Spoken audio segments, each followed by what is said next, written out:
بسم اللہ الرحمن الرحیم۔ السلام علیکم۔ عظمت مصطفیٰ صلی اللہ علیہ وآلہ وسلم کے قابل ادراک پہلو۔ سامعین، دو اعتبارات سے ان حضور صلی اللہ علیہ وآلہ وسلم کی عظمت اور آپ کے مقام و مرتبہ کو اپنے بیان کے دائرہ سے بلند و بالا، برتر، اعلیٰ و عرفہ اور اس اعتبار سے خارج قرار دیا۔ ہماری سمجھ میں ان حضور صلی اللہ علیہ وآلہ وسلم کی عظمت کا جو پہلو آ سکتا ہے وہ ہے آپ صلی اللہ علیہ وآلہ وسلم کی عظمت بحیثیت انسان۔ لیکن اگر اس کا بھی تجزیہ کریں تو بحیثیت انسان بھی آپ کی عظمت کے بے شمار پہلو ہیں۔ مثلا حضور صلی اللہ علیہ وآلہ وسلم کی حیثیت اور آپ کا مرتبہ مقام بحیثیت ایک سپہ سالار کیا تھا؟ بڑے بڑی فوجی جرنیلوں سے پوچھئے کہ محمد رسول اللہ صلی اللہ علیہ وآلہ وسلم نے مختلف غزوات میں جو جنگی حکمت عملی اختیار فرمائی، اس میں آپ نے کس مہارت کا ثبوت دیا؟ حالانکہ جنگ بدر سے پہلے آپ نے کسی جنگ میں حصہ نہیں لیا تھا۔ جنگ بدر سے پہلے آپ صلی اللہ علیہ وآلہ وسلم نے صرف چند مہمات میں شرکت کی، باضابطہ جنگ کی نوبت ہی نہیں آئی۔ لیکن دنیا دھنگ ہے کہ جنگ کی مہارت اور اس کی حکمت عملی کو مرتب و معین کرنے میں آپ نے کس درجے صلاحیت اور قابلیت کا ثبوت دیا۔ پھر کسی سے صلح کرنی ہوتی تو صلح کی گفت و شنید آپ نے کس مہارت، کیسی واقفیت اور کیسی اہلیت کا مظاہرہ فرمایا؟ صلح حدیبیہ ہو، میثاق مدینہ ہو یا اس سے بھی پہلے یثرب کے مختلف طبقات کو آپس میں جمع کرنے کے لیے آپ صلی اللہ علیہ وآلہ وسلم نے جو معاہدہ فرمایا، ان معاہدات کا مطالعہ کریں، عقلیں دھنگ رہ جاتی ہیں۔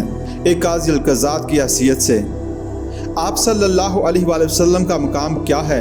آج بھی اس دنیا میں قضاء جوڈیشری کے سلسلے میں جس قدر اصول اختیار کیے گئے وہ سب کے سب محمد رسول اللہ صلی اللہ علیہ وآلہ وسلم کے عطا کرتا ہے۔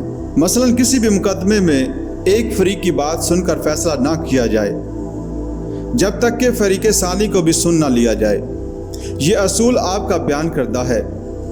شک کا فائدہ ملزم کو دیا جائے گا، الزام لگانے والے کو نہیں۔ یہ فیصلہ محمد رسول اللہ صلی اللہ علیہ وآلہ وسلم کا ہے۔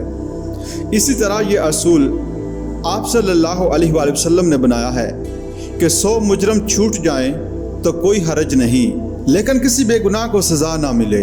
عالمی سطح پر پورا عدالتی نظام انہی اصولوں پر قائم ہے۔ یہ دوسری بات ہے کہ ہمارے ہاں کرپشن نے بیڑا غرق کیا ہوا ہے۔ ہماری خیانتیں، بدعنوانیاں، جانبداریاں، ہمارا بک جانا، سیاسی لوگوں کا اعلیٰ کار بن جانا، یہ وہ چیزیں ہیں جنہوں نے عدلیہ کا بیڑا غرق کر دیا۔ لیکن جہاں تک اصولوں کا تعلق ہے، یہ اصول تو محمد عربی صلی اللہ علیہ وآلہ وسلم کے عطا کردہ ہیں۔